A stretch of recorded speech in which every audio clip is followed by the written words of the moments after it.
আপুনি মোৰ জীৱনলৈ নহাহেঁতেন মোৰ যে কি অৱস্থা হ'ল হয়। বঠা নোহোৱা নাওৰ দৰে টুলুং ভুটুংকৈ দিশহাৰা হৈ এটা সময়ত নোহোৱা হৈ গলো হয়।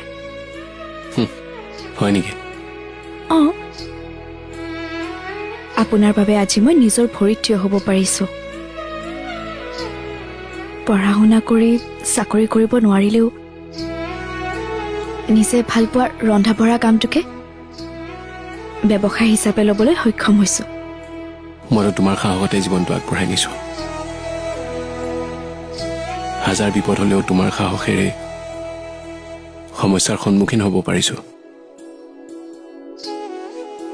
আচলতে কি জানা শেৱালি, গহনা থ'বলৈ লকাৰ থাকে, টকা পইচা থ'বলৈ বেংক থাকে,